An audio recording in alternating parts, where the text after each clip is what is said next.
Electrical engineer நண்பர்களே, இன்னைக்கு buck converter அப்படின்னா என்னன்னு எல்லாம் பார்க்க போறோம். பக் கன்வெர்ட்டர் அப்படின்னா பார்த்தீங்கன்னா இன்புட் வோல்டேஜை விட அவுட்புட் வோல்டேஜ் வந்து கம்மியாக இருக்கும். அதாவது பார்த்தீங்கன்னா இன்புட் வோல்டேஜ் வந்து ஒரு 10 வோல்ட் இருக்குன்னா அவுட்புட் வோல்டேஜ் வந்து 10 வோல்ட்டோட கம்மியாக இருக்கும். 8 வோல்ட், 9 வோல்ட், 5 வோல்ட், 4 வோல்ட் இதெல்லாமே இருக்கும்.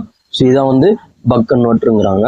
It means the average output voltage is less than the input voltage. Input வோல்டேஜை விட அவுட்புட் வோல்டேஜ் வந்து கம்மியாக இருக்கும். இதான் வந்து பக் கன்வெர்ட்டரும்பாங்க, இல்லை ஸ்டெப் டவுன் கன்வெர்ட்டர். இதான் பார்த்தீங்கன்னா ஒரு பக் கன்வெர்ட்டரோட சர்க்யூட்டு. இதில் வந்து இந்த டிரான்சிஸ்டர் வந்து சீரீஸாக இருக்கும், இண்டக்டருக்கு சீரீஸாக இருக்கும். ஸோ இதான் வந்து buck converter. Power semiconductor devices like பிஜேடியாக இருக்கலாம், ஐஜிபிடியாக இருக்கலாம், மாஸ்பெட்டாக இருக்கலாம். இதில் வந்து அந்த பவர் செமிகண்டக்டர் டிவைஸ் வந்து பிஜேடியாக இருக்கலாம், மாஸ்பெட் ஐஜிபிடியாக இருக்கலாம். இதான் வந்து it act as chopper. It is act as chopper. இதில் வந்து LC filter, inductor capacitor act as a filter to reduce the ripple content. Ripple கண்டக்ட்னா அன்வான்ட் ஹார்மோனிக்ஸ் வந்து ரெடியூஸ் பண்ணுறதுக்காக இருக்குது. இதில் வந்து 2 மோட்ஸ் ஆஃப் ஆப்ரேஷன் இருக்குது. ஒன்று வந்து டிரான்சிஸ்டர் ஆன் பண்ணுற போது ஒரு ஆப்ரேஷன், இன்னொன்று டிரான்சிஸ்டர் வந்து ஆஃப் பண்ணும் போது ஒரு ஆப்ரேஷன். இதில் பார்த்தீங்கன்னா இதான் வந்து இதோட வேவ்ஃபார்ம். அதை பார்த்தீங்கன்னா வோல்டேஜ் அக்ராஸ் டூரிங் இப்போ வந்து இந்த மோட் 1 ஆப்ரேஷனில் இப்போ டிரான்சிஸ்டர் ஒன்று வந்து ஆன் பண்ணுறோம். ஆன் பண்ணும்போது என்ன ஆகுதுன்னா current flows through transistor, inductor, capacitor, load and negative. So இந்த டயத்தில் வந்து டயோடு வந்து ஆஃபாக இருக்கும். ஸோ இந்த டயத்தில் வந்து என்ன ஆகும்னா current through I1 to I2. இந்த இடத்துல வந்து கரண்ட் த்ரூ தி இண்டக்டர் வந்து I1 to I2 இன்க்ரீஸ் ஆகும்.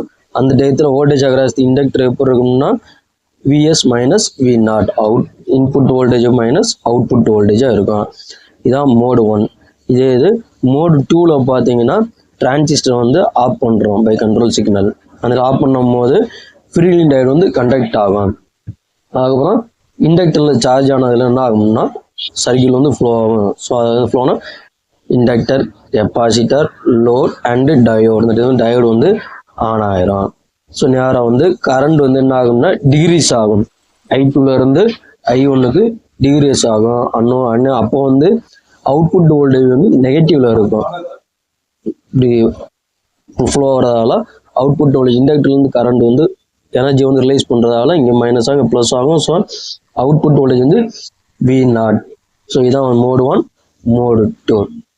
ஸோ இந்த சர்க்யூட்ல வந்து நம்ம by solve VL equal to L into voltage across inductor equal to L into T/dt. இந்த சர்க்யூட் வந்து இந்த VLக்கும் L ddt சால்வ் பண்ணா நமக்கு வந்து பக் கன்வெர்ட்டரோட அவுட்புட் வோல்டேஜ் வந்து ஃபார்முலா கிடைக்கும். V0 equal to alpha into Vs. இந்த ஆல்ஃபாங்கிறது T on divided by T, that is duty cycle.